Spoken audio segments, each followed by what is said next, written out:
Assalamualaikum warahmatullahi wabarakatuh. Bertemu lagi dengan saya Juli Jati Prambudi dalam Ngaji Seni Rupa. Apa kabar sahabat-sahabat semua? Mudah-mudahan kita semua dalam keadaan sehat walafiat dan selalu keren. Sahabat-sahabat, mari kita lanjutkan sesi kali ini tetap dalam topik untuk apa pendidikan seni. Sahabat-sahabat semua, kita telah mendapatkan beberapa poin mengenai esensi dari pendidikan seni. Kita harus sadar bahwa Indonesia itu merupakan suatu negeri yang penuh anugerah. Bayangkan kita hidup di dalam suatu bentangan geografi yang luar biasa kaya, tidak hanya sumber daya alam, tetapi juga sumber daya kebudayaan, juga termasuk sumber daya manusia. Kalau kita berjalan-jalan mengelilingi Indonesia, rasanya tidak ada negeri seunik dan sekomplit Indonesia ini. Dimulai dari ujung Sumatera sampai ujung Papua, itu kita mendapatkan satu keunikan-keunikan kebudayaan, terutama budaya tradisi, yang kemudian juga bertransformasi menjadi budaya modern yang tetap memperlihatkan jejak-jejak identitas yang tidak bisa kita nafikan begitu saja. Dan itu merupakan sebuah fakta sosial, fakta budaya, fakta historis yang bisa dijadikan modal untuk berbicara di fora global sekarang ini. Nah, tetapi lagi-lagi kita terlalu berorientasi keluar, sehingga apa yang kita punya di dalam itu seringkali tidak dijadikan paradigma, dijadikan pertimbangan, dijadikan dasar, ya, atau bahkan dijadikan ideologi untuk membangun kualitas sumber daya manusia. Nah, karena itu dalam konteks pendidikan seni, mari kita memikirkan ulang bahwa akar dari pendidikan seni ya seharusnya menurut saya dikembalikan lagi kepada kekayaan budaya Nusantara yang luar biasa. Tetapi bukan berarti, jangan salah paham, kalau saya bicara budaya Nusantara bukan berarti mengajak ya kebudayaan yang hari ini berkembang itu harus seperti masa lalu. Tidak, kita harus sadar bahwa perkembangan zaman selalu berubah. Visi dan misi manusia hidup pasti tidak berbeda. Akan tetapi manusia selalu membutuhkan rumah yang memiliki ruh, ya. Kalau rumah tidak memiliki ruh, ya hanya bangunan fisik yang tidak memiliki spirit di dalamnya, tidak memiliki dimensi spiritualitas di dalamnya. Jadi ada perbedaan istilah kan, di dalam bahasa Inggris pun juga ada istilah home dan house. Begitu kita melihat menggunakan kata home, artinya di situ rumah itu sebagai sebuah ruang rohani kita. Tapi kalau kita menggunakan istilah house, itu rumah itu fisik, ya bangunan yang kita tinggali, tetapi ya tidak ada pengaruhnya apa-apa pada jiwa kita. Nah, Indonesia itu rumah kita, rumah dalam arti home, ya bukan house. Nah, di dalam di dalam rumah Indonesia itu tentu ada apa yang disebut dengan kultur atau budaya, dan budaya itu kan tidak serta-merta direduksi menjadi yang sangat sederhana, yaitu kesenian. Nah, ini seringkali terjadi kesalahan fatal bahwa kalau kita bicara budaya maka bayangannya itu adalah kesenian, dan kalau bicara kesenian maka yang terjadi di dalam kebanyakan pikiran kita adalah hiburan.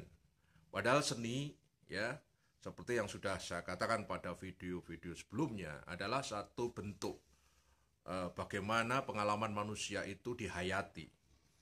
Bukan sekadar dipahami, tetapi dihayati, direnungkan, direfleksikan. Ya, dan seni itu mengajak kita berefleksi. Dan yang apa yang direfleksikan? Ya hidup ini. Jadi hidup itu perlu direfleksikan dalam suasana yang hening, suasana yang syahdu, suasana yang netral, yang kemudian nanti mempengaruhi ya jiwa kita itu kembali lagi menjadi jiwa yang suci. Ya, seni itu mengajak ekstasi. Ya, kita ekstasi, ya memang istilahnya kayak di narkoba itu, tetapi bukan berarti ke sana, tetapi kita itu direlaksasi. Ya, selain dimerdekakan jiwa kita, ya itu jiwa atau spirit kita itu direlaksasi, jadi dikondisikan ulang, di recharging, ya. Dan itu yang diperlukan di dalam hidup ini. Kalau hidup itu linear terus, ya lurus-lurus terus, dan itu tidak mengalami satu pengondisian dalam arti ini recharging, ya, atau ya distimulasi dengan berbagai kondisi-kondisi yang menyegarkan, yang mengembalikan jiwa kita itu menjadi segar, berkembang, tumbuh, ya. Itu ya kita tidak bisa menikmati hidup itu sesungguhnya penuh dengan dimensi-dimensi keindahan. Dan indah di sini juga tidak bisa otomatis direlasikan dengan seni, bukan. Indah dalam arti luas adalah satu hidup yang seimbang, suatu hidup yang bisa menyeimbangkan antara dunia jasmani dan rohani, yang mencari titik-titik harmoni. Ya, sesungguhnya keindahan hidup itu seperti itu. Ya, jadi kita tidak bisa hanya dalam praksis pendidikan itu misalkan hanya mengarahkan anak didik kita atau murid kita itu hanya menguasai dalam arti pengetahuan, menguasai suatu ilmu pengetahuan, tapi dalam arti hanya masuk ke kognitif. Ilmu pengetahuan haruslah didorong menjadi suatu pengalaman-pengalaman rohania yang kemudian arahnya itu juga memberikan satu dimensi-dimensi pengayaan jiwa pada murid itu. Nah, pengalaman manusia dalam kesenian itu, dalam bersentuhan dengan seni, maka itu sangat berbeda dengan pengalaman manusia ketika dia bersentuhan dengan agama misalkan, dengan filsafat, dengan sains atau ilmu pengetahuan, itu sangat berbeda. Karena masing-masing itu memang memiliki visi dan misi yang berbeda-beda. Misalkan di dalam ilmu pengetahuan, ya memang arah ilmu pengetahuan itu adalah pengamatan yang didasarkan pada segi empiris, dan empiris yang dimaksud dalam ilmu pengetahuan itu adalah pengalaman indrawi, ya, yang terus-menerus dilakukan, dan dengan demikian memunculkan pengetahuan, ya, dan kemudian pengetahuan itu kemudian diverifikasi, dikembangkan, diteorisasikan, ya akhirnya menjadi dalil-dalil yang terus-menerus dijadikan satu parameter atau untuk memahami gejala-gejala yang berikutnya. Beda dengan seni. Seni itu pengalaman yang sifatnya holistik, yang terintegrasi. Seni itu membuat manusia bisa mengintegrasikan antara pengetahuan, ya kalau kita menggunakan istilah Bloom ya kognitif, antara perasaan, cita rasa, atau dalam istilah Bloom disebut dengan afektif, dan juga antara olah tubuh atau keterampilan yang menggunakan keterampilan motorik dalam tubuh kita, itu yang disebut dengan psikomotorik. Nah, di dalam seni tiga-tiganya ini diintegrasikan, bukan bersifat parsial, bukan sendiri-sendiri, tetapi diintegrasikan. Nah, ini yang kemudian pengalaman manusia itu menjadi kaya di dalam kesenian. Nah, dan karena seni tidak berhenti pada pengalaman melihat, tetapi juga tadi pengalaman merasakan, pengalaman menghargai, dan pengalaman mencipta. Nah, ini yang tidak ada di dalam mata pelajaran apapun. Nah, oleh karena itu sangat masuk akal kalau filsuf besar abad Yunani kuno, ya, di era Yunani kuno, Plato, ya, ada yang menyebut Platon, yaitu mengatakan bahwa seni haruslah menjadi dasar pendidikan. Karena memang Plato sudah melihat bahwa esensi dari seni itu kompleks, terintegrasi dan holistik, ya. Karena itu dia sangat yakin bahwa seni itu harus menjadi dasar pendidikan. Nah, sahabat-sahabat ngaji seni rupa DDP yang keren, kita nanti di dalam konsep Merdeka Belajar yang nanti akan saya jelaskan khusus ya di dalam video yang berikutnya, karena ini saya butuh waktu khusus untuk menjelaskan ini karena ini kebijakan baru. Apakah betul-betul baru kebijakan ini? Apakah hanya ya kejutan-kejutan yang sifatnya permukaan, ya? Apakah sebelumnya tidak pernah bicara seperti itu? Nanti kita uji kebijakan ini dan kaitannya dalam pendidikan seni seperti apa. Nah, ini perlu kita sadari di era hari ini, ya, bahwa pendidikan seni, kembali lagi kepada topik kita, ya, itu adalah pendidikan yang memungkinkan dengan dasar tadi kekayaan kultural itu bisa dijadikan satu instrumen atau bahkan paradigma, ya, model yang akan bisa memberikan kekayaan pengalaman pada murid kita, ya, murid-murid di sekolah terutama.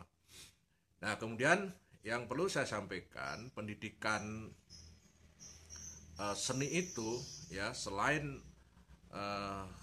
memiliki dua jalur utama, ya, yaitu jalur penularan seni dan jalur pemungsian. Kalau jalur penularan itu sebenarnya juga bisa diajarkan di sekolah, ya, tetapi dalam konteks itu sebagai pengalaman, bukan sebagai penciptaan, bukan pengalaman berkesenian itu, artinya praksis seni itu ditransformasi ke sekolah. Ya, jadi guru-guru seringkali membayangkan kalau anak-anak belajar tari remong misalkan, itu bayangannya adalah dia harus menjadi penari remong. Tidak seperti itu, tapi dengan mengalami dia menari remong, ya, itu artinya dia belajar menghargai, belajar mencoba, dan belajar merasakan yang di dalam tari remong itu, ya. Jadi bukan konteksnya dididik untuk menjadi penari profesional, tetapi lebih kepada tari remong sebagai media, ya. Jadi bukan sebagai produk, tetapi sebagai media untuk mendidik anak memasuki ranah kreativitas itu seperti apa melalui tari remong. Tentu dengan bisa melalui bentuk-bentuk seni yang lain. Nah, itu yang harus disadari dulu. Jadi dalam konteks penularan pun itu juga arahnya juga kepada tujuan pendidikan yang paling utama yang ke depan itu, ya. Nah, kecuali kalau ini sekolah-sekolah memang mendidik anak-anak yang memang dilatih untuk jadi profesional, ya, misalkan di SMK kesenian misalkan, nah, itu, ya, yang memang arahnya memang untuk mendidik, melahirkan kompetensi-kompetensi anak-anak yang mampu melakukan itu dan memang arahnya ke profesi, ya. Dan kalau itu ya tidak ada masalah. Tapi kalau anak-anak dalam sekolah umum, ya, yang tidak dididik secara spesifik pada suatu profesi tertentu dan dalam hal ini profesi seni, maka kalau ada penularan seni itu arahnya tentu harus kemana, ke tujuan pendidikan yang lebih luas, ya. Kemudian pemungsian, apalagi kalau ini pemungsian seni itu memang itu aktivitas seni itu dipakai untuk memperkaya pengalaman-pengalaman pengetahuan, pengalaman yang arahnya ke afeksi, pengalaman arahnya ke psikomotorik, itu terintegrasi satu sama lain. Nah, karena itu nanti juga berimplikasi pada bagaimana cara menilai, ya. Evaluasi pendidikan seni itu tidak sama dengan evaluasi di mata pelajaran yang lain, dan itu sangat berbeda karena seni itu lagi-lagi terintegrasi tadi. Tetapi ya karena seni itu di sekolah menjadi mata pelajaran, ya, itu seringkali para guru itu terjebak melakukan praksis pendidikan seni itu kayak mata pelajaran yang lain. Nah, ini salahnya karena ya tentu para pemangku pendidikan di daerah atau sampai di pusat bahkan itu memahaminya memang tidak benar ya. Dengan demikian seluruh mata pelajaran termasuk dalam hal ini seni itu dianggap sama. Cara atau proses pembelajarannya itu sama. Jadi kita masih mengalami banyak masalah di lapangan. Kemudian yang terakhir, seni itu membawa perspektif pembudayaan, nilai-nilai. Ya, nilai-nilai budaya tadi itu diajarkan dalam proses pembudayaan, transformasi, bukan copy paste di kelas. Ya, saya kira itu. Sementara kita lanjutkan pada sesi yang akan datang dengan topik pendidikan seni dalam konteks merdeka belajar. Terima kasih. Wassalamualaikum warahmatullahi wabarakatuh.